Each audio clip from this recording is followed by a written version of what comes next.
सभी लोगों का स्वागत है। तो जितने भी लोग हमारे इस वीडियो को देख रहे हैं उन सभी के लिए काफ़ी महत्वपूर्ण सूचना है कि आप सभी लोगों को पता है कि हमारे इस यूट्यूब चैनल के माध्यम से आप सभी लोगों को कुछ महत्वपूर्ण क्वेश्चन विभिन्न एग्रीकल्चर जो भी हमारे एग्ज़ाम या कृषि के विभिन्न जो भी हमारे एग्ज़ाम आने वाले समय में होने वाले हैं उन सभी के लिए आप सभी लोगों को हम महत्वपूर्ण क्वेश्चन लेकर आ रहे हैं। और इसके साथ साथ आप सभी लोगों को हम फ्री में एग्रीकल्चर क्विज करा रहे हैं। और एग्रीकल्चर क्विज अगर आप सभी लोगों को करना है तो आप सभी लोग टेलीग्राम चैनल ज़रूर ज्वाइन करिएगा। टेलीग्राम चैनल पे आप सब टेलीग्राम चैनल का लिंक आप सभी लोगों को हम इस यूट्यूब चैनल के डिस्क्रिप्शन में उपलब्ध करा देंगे। इससे पहले हमने आप सबको अगर देखा जाए चार एग्रीकल्चर के प्रैक्टिस सेट आप सभी लोगों को यूट्यूब चैनल पर उपलब्ध करा दिए हैं।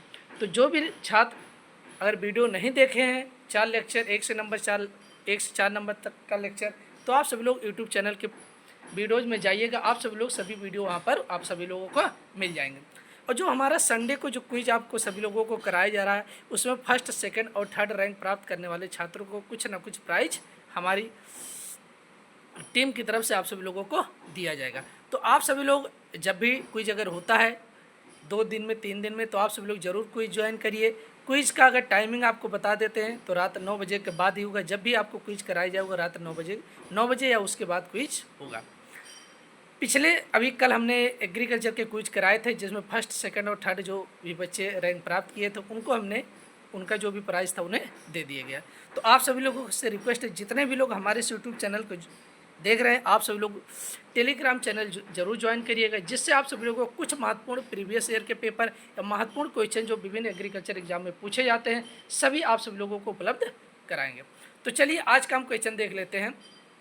देखिए, भारत में सबसे महत्वपूर्ण अनाज की फसल है। अब यहाँ पर बात कर रहे हैं भारत में, ठीक है। तो भारत में सबसे महत्वपूर्ण अनाज वाली फसल कौन सी हो जाएगी, ठीक है।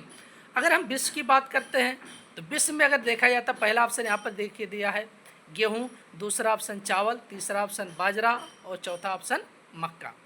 तो विश्व में सबसे महत्वपूर्ण अनाज वाली जो फसल होती है वो हमारी गेहूँ होती है। कौन सी होती है? गेहूँ होती है। लेकिन तो यहाँ पर बात किसका किया गया? भारत का। तो भारत में सबसे मोस्ट इम्पॉर्टेंट फूड क्रॉप्स की हम बात कर सकते हैं या सीरियल्स क्रॉप्स की बात कर सकते हैं। तो मोस्ट इम्पॉर्टेंट हमारी जो सीरियल्स क्रॉप्स होती है, जो अनाज वाली फसल होती है इन इंडिया में, तो हमारा हो जाएगा चावल, यानी राइस या चावल हो जाएगा। तो भारत में सबसे महत्वपूर्ण अनाज वाली फसल हमारी कौन सी हो जाएगी? चावल हो जाएगी, ठीक है। लेकिन तो अगर कहीं क्रम पूछ लेता है कि 3 महत्वपूर्ण अनाज वाली फसल हमारी कौन सी है, 3 महत्वपूर्ण अनाज वाली फसल हमारी कौन कौन सी होती हैं, तो नंबर 1 पे हमारा धान आ जाएगा, नंबर 2 पे गेहूँ आ जाएगा, नंबर 3 पे मक्का आ जाएगा। अगर क्रम पूछ लेगा कि 3 महत्वपूर्ण अनाज वाली फसल कौन सी है तो धान, गेहूँ और मक्का रहेगा, ठीक है। लेकिन तो क्वेश्चन नंबर फर्स्ट के अनुसार अगर हम आंसर की बात करेंगे भारत में सबसे महत्वपूर्ण अनाज वाली फसल वो हमारी चावल हो जाएगा, ठीक है। क्वेश्चन नंबर 2 देखते हैं। फलों के भंडारण करने से पूर्व किस रासायनिक तत्व से उपचारित करना चाहिए? अब देखिए, जो हमारा फ्रूट्स होता है अगर उसको हमें स्टोरेज करना है, क्या करना है? स्टोरेज करना है, तो विभिन्न बीमारी या जो भी हमारे इंसेक्ट होते हैं इन सभी के बचाने के लिए हम उसको उपचारित करके स्टोरेज करना चाहिए, ठीक है। अब देखिए, पहला ऑप्शन दिया पोटेशियम मेटाबाइट सल्फाइड, दूसरा ऑप्शन दिया गंधक या सल्फर, तीसरा ऑप्शन दिया क्लोरीन और चौथा ऑप्शन दिया ए और बी दोनों, ठीक है। तो अगर यहाँ पर हम बात करते हैं तो फलों के भंडारण करने से पूर्व उसको हमें किससे उपचारित करना चाहिए? तो पोटेशियम मेटाबाइट सल्फेट और गंधक या सल्फर से उपचारित करना चाहिए। तो क्वेश्चन नंबर 2 की बात करेंगे तो क्वेश्चन नंबर 2 में हमारा चौथा ऑप्शन सही हो जाएगा। कौन सा? चौथा ऑप्शन। और आपको बता देते हैं, अगर इसका आपको PDF चाहिए, इस प्रैक्टिस सेट का PDF चाहिए तो भी आप सभी लोग टेलीग्राम चैनल जरूर ज्वाइन करिएगा।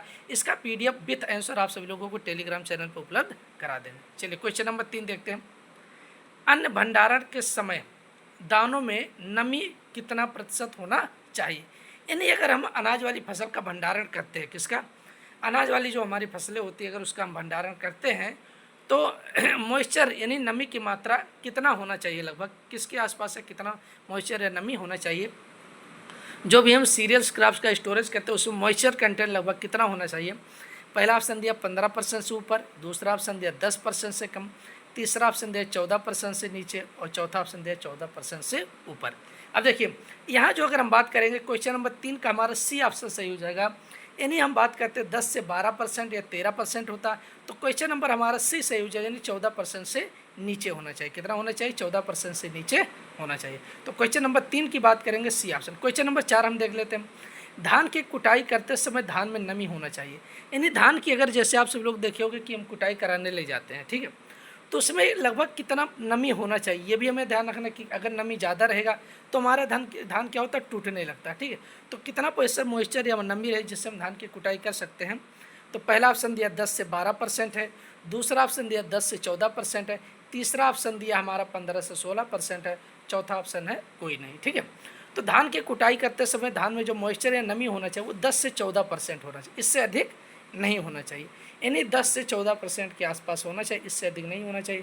क्वेश्चन नंबर 4 का हमारा दूसरा ऑप्शन। क्वेश्चन नंबर 5 हम देखते हैं। देखिए ये क्वेश्चन अभी आप सभी लोगों को STA जो हुआ है, एग्रीकल्चर सीनियर TA का जो एग्ज़ाम हुआ एग्रीकल्चर का, उसमें ये क्वेश्चन देखिए पूछा गया था। तो ये जितने क्वेश्चन आपको बता रहे हैं कहीं ना कहीं ये काफ़ी महत्वपूर्ण क्वेश्चन है जो विभिन्न एग्जाम में पूछे जाते हैं। केले के भंडारण कितने डिग्री सेंटीग्रेड तापमान की आवश्यकता होती है? अब देखिए अगर हमें बनाना को स्टोरेज करना है तो लगभग कितना डिग्री सेंटीग्रेड टेम्परेचर या तापमान होना चाहिए?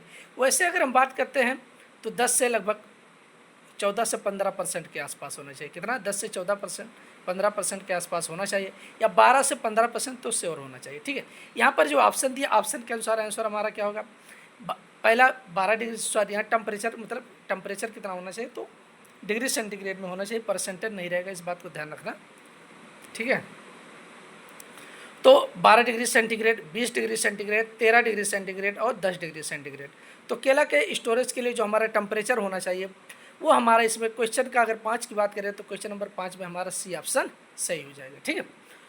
तो आप सभी लोगों को ये वीडियो कैसा लगा आप सभी लोग कमेंट बॉक्स में कमेंट करके ज़रूर बताइएगा, और आप सभी लोगों के लिए हम काफ़ी महत्वपूर्ण क्वेश्चन लेकर आते रहेंगे। धन्यवाद।